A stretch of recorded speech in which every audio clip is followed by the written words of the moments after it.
না বৌদি না, আমি পারবো না আগে মুখ ঢুকাতে। আমি আগে ডাব খাবো। যদি ডাবের জল মিষ্টি হয় তাহলে মুখ নামাবো। আরে ও দেবরজি, তোকে কি কখনো ডাব খেতে মানা করেছি? না, ডাবের জল। তোর মনে যা চায় ডাবের জল, ডাব, নারকেল সব তোর। তবে শুধু একটাই অনুরোধ, যখন আমার মন চাইবে ডাক দিলে চলে আসতে হবে। হ্যাঁ বৌদি, অবশ্যই। তুমি যখনই ডেকে যেভাবে যেখানে যেই অবস্থায় বলবে ঠিক সেইভাবেই হবে। ঠিক আছে দেবরজি, এখন নে, এই জেলটুকু মেখে নে, তাহলে অনেক সময় ধরে গাছে উঠতে পারবি। তবে দেবরজি, গাছে উঠলেই হবে না, গাছের সব ফল, ফলের রস সবই কিন্তু খেয়ে শান্ত করতে হবে। বন্ধুরা, আমার নতুন রাত্রি বৌদি, যাকে আমি বিয়ের দিন থেকেই পছন্দ করতাম, সেদিন থেকেই ভাবতাম যে কিভাবে এই বৌদির গাছে ওঠা যায়। ভাগ্যিস আমার দাদা বাইরে চাকরি করত, সেই সুবাদে সে বৌদিকে বাড়িতে রেখে যায়। আর এই সুযোগে আমি বৌদিকে নিজের করে নিয়ে সকল আশা আকাঙ্ক্ষা ইচ্ছা প্রয়োগ করতে পেরেছিলাম। কি না তা অবশ্যই সম্পূর্ণ গল্প শুনলে বুঝতে পারবেন। পরবর্তীতে কিভাবে বৌদির গাছে উঠলাম, ফল পারলাম, সব জানতে পারবেন এই পুরো গল্পে। বন্ধুরা, তোমরা সকলে আমার গল্প শোনো, কিন্তু চ্যানেলটি সাবস্ক্রাইব করো না, তাই তোমাদের কাছে রিকোয়েস্ট, প্লিজ চ্যানেলটি সাবস্ক্রাইব করুন। রাত্রি একা থাকত বেশিরভাগ সময়, কারণ তার স্বামী থাকে দূরে, চট্টগ্রামে। মাসে একবার আসে, কিন্তু সংসারের সব ভার এই শহরতলির পুরনো দোতলা বাড়িতে সেই টেনে নেয়। তার বয়স মাত্র ২৪। বয়সে ছোট দেবর অনেক, থাকে পাশের ঘরে। ২১ বছর বয়স, সদ্য কলেজ শেষ করেছে। চোখে গভীরতা, চেহারায় শান্ত একটা আবেগ। রাত্রি প্রথম থেকেই টের পেয়েছিল অনেক তাকে অন্যভাবে দেখে। প্রথম প্রথম চোখে চোখ পড়লে অনেক মাথা নিচু করে ফেলত। রাত্রি তখন হেসে বলতো, তোমার চোখ এত কাঁপে কেন রে? অনেক কাঁপা গলায় বলতো, তুমি তাকালে কাঁপে না এমন কিছু থাকে না। এই সব কথা শুনে রাত্রির গাল রাঙা হয়ে উঠত, কিন্তু মুখে বলতো, বাচ্চা ছেলে, এইসব কথা বলতে নেই। তবু চোখাচোখি হতো, সন্ধ্যায় ছাদে দেখা হতো, রান্নাঘরে পাশ ঘেঁষে যাওয়ার সময় স্পর্শ লাগত, আর সেই স্পর্শ যেন একটা বিদ্যুৎ বইয়ে দিত দুজনের শরীর জুড়ে। একদিন বিকেলে হঠাৎ বৃষ্টি নামে। রাত্রি একা ছাদে কাপড় তুলছিল। আচমকা জোড়া বৃষ্টি, শাড়ির আঁচল ভিজে গায়ে সেঁটে যায়। অনেক ছাদে উঠে এলো ছাতা নিয়ে।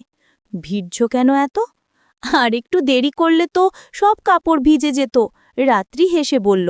অনেক দাঁড়িয়ে থাকলো কিছুক্ষণ, তারপর বলল, তোমাকে এই রকম ভেজা দেখে আমার মাথা ঠিক থাকে না। রাত্রি চমকে তাকালো, তার চোখে প্রথমবার ভয়, কিন্তু একটা অসম্ভব আকর্ষণও ছিল। অনেক এক ধাপ এগিয়ে এলো, তারপর ধীরে বলল, একবার একটুখানি যদি তোমার ঘাড়ে ঠোঁট রাখি, তুমি কি থামাবে? রাত্রি নিঃশ্বাস আটকে ফেলল, সে কিচ্ছু বলল না। চোখে ছিল এক ধরনের আত্মসমর্পণ।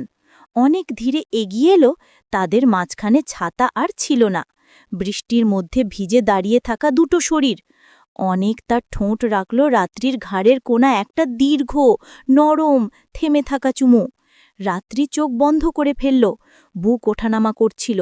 স্পর্শটা ছিল আগুনের মতো, কিন্তু সেই আগুনে কেউ চিৎকার করেনি। পরদিন তারা কেউ কিছু বলেনি, কিন্তু তাদের চোখে সেই রাতের ছায়া লেগেছিল।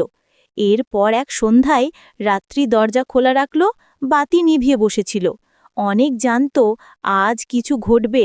সে ঘরে ঢুকে রাত্রির সামনে এসে দাঁড়ায়। তুমি জানো, আজ আমি ফিরব না, আমি থাকব। আজ আমার কিছু চাওয়া আছে। রাত্রি ধীরে তার দিকে তাকালো, তার শাড়ির খোপা ঢিলে, গলার মালা বিছানায় ফেলে রাখা। আজ আমি বৌদি হতে চাই না অনেক, আমি একটা মেয়ে হতে চাই, যে শুধু ভালোবাসা চায়, শরীর চায়। অনেক ধীরে কাছে আসে, শরীরের ভেতর বয়ে যায় স্রোত, হাত থেকে শুরু করে কোমর, কোমর থেকে বুক। তারা কথা বলেনি, চুমু খেয়েছে, স্পর্শ করেছে, দম নিয়েছে, হারিয়েছে একে অপরের গন্ধে।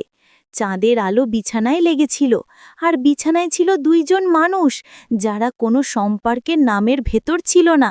শুধু ছিল নিঃশ্বাসে লেখা প্রেম, গোধূলির মতো হালকা, গাঢ়, ধূসর, অপরাধে মোড়ানো, অথচ অপূর্ব। সকালে রাত্রি আয়নার সামনে দাঁড়িয়েছিল। ঘাড়ে অনেকের চুম্বনের দাগ, কোমরে আঁচড়ের চিহ্ন। সে হেসে ফেলে। এই হাসি অপরাধবোধের নয়, এটা ছিল এক ধরনের স্বীকৃতি। সে ভালোবেসেছে, শরীর দিয়ে, মন দিয়ে, যদিও সে জানে এই ভালোবাসা তার কোনো দিন থাকবে না। রাত্রি আর অনেকের সেই রাতটা ঘুরপাক খেতে থাকে, রান্নাঘরের কোণে, বারান্দায়, সব জায়গায়। ধীরে ধীরে তাদের মনের গোপন দ্বন্দ্ব বাড়তে থাকে। তারা জানে ভালোবাসাটা সমাজের চোখে অপরাধ, কিন্তু থামতে পারে না। এক বিকেলে অনেক ফিরে আসে কলেজ থেকে, ক্লান্ত। দুপুরের রোদ গায়ে ঝলসাচ্ছে। সে খোলা দরজায় এসে বসে। রাত্রি গরম চা নিয়ে আসে, ছুড়ে দেয় না, সরাসরি হাতে ধরায়। তুমি আজ বেশ ক্লান্ত দেখছ। রাত্রির চোখে স্নেহ। তোমার হাতেই একটু শক্তি লাগে, অনেক বলে। সে হাতটাকে বুঁদ করে ধরে রাখে, নিঃশব্দে। রাত্রির ঘরে এক মৃদু বাতাস বইছে। অনেক ধীরে ধীরে তার গলায় থাকা শাল খুলে দেয়। এই শীতের রাতগুলোতে আমার সবচেয়ে বেশি দরকার তোমার কাছে থাকা। রাত্রি বলে, আমারও।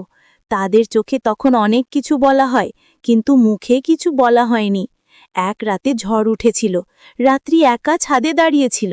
অনেক এসে কাঁধে হাত রাখে। ভয় পাবি না, সে ফিসফিস করে। ভয় তো লাগে, তবে তুমি আছো বলে সাহস পাই। একটু ঘুম আসা গলা থেকে বেরিয়ে আসে, তোমার শরীরটা আমার হাতে থাকলে ভালো লাগতো। রাত্রি একটু পিছিয়ে আসে, আমি ঠিক পারছি না। আমি তোমাকে কখনো চাপ দিইনি, তবে তোমার প্রতিটা স্পর্শ চাই আমার মনে। রাত্রি তখন চোখ বন্ধ করে, ধীরে তার হাত অনেকের হাতে দিয়ে দেয়। বাতাস বইছে, চাঁদ আড়ালে তাদের নিঃশ্বাস মিলছে, হাত ছুঁয়ে যাচ্ছে, কিন্তু কিছুক্ষণ পরই থেমে যায়। এক দুপুরে রান্নাঘরে অনেক হঠাৎ বলল, তুমি কি আমার কাছে আসবে, একটু কাছে? রাত্রি নীরবে মাথা নাড়ে, পা ধীরে এগিয়ে আসে। তারা মুখোমুখি দাঁড়িয়ে। অনেক ধীরে তার গালের কাছে হাত রেখে বলে, আমার কাছে এসো, আমি তোমাকে চাই। রাত্রির চোখ ভিজে আসে, তুমি যেদিনই চাইবে আমি তোমার হব। একটি বিকেলে বৃষ্টি আসে, মাঝে মাঝে ঝিমঝিম শব্দ। তারা একসাথে রান্নাঘরে। রাত্রি হঠাৎ অনেকের হাত ধরে তার কোমর ঘিরে নেয়। অনেক জড়িয়ে ধরে, দুই হাতে শক্ত করে। একটু দীর্ঘ মুহূর্ত, তারপর স্পর্শ বাড়ে, চুমু গাঢ় হয়। তাদের শরীর এক হয়ে যায়, বাতাসের গন্ধে ভেসে যায়। কেউ বাইরে নেই, কেউ ভেতরে নেই, শুধু আছে তাদের দুইজন। অনেক চুপচাপ মৃদুস্বরে বলে, আমি তোমাকে হারাতে চাই না, কিন্তু জানি আমাদের পথ সহজ নয়। রাত্রি মাথা নিচু করে বলে, তুমি আমার সব, তুমি থাকো পাশে, আমি সব সামলাবো।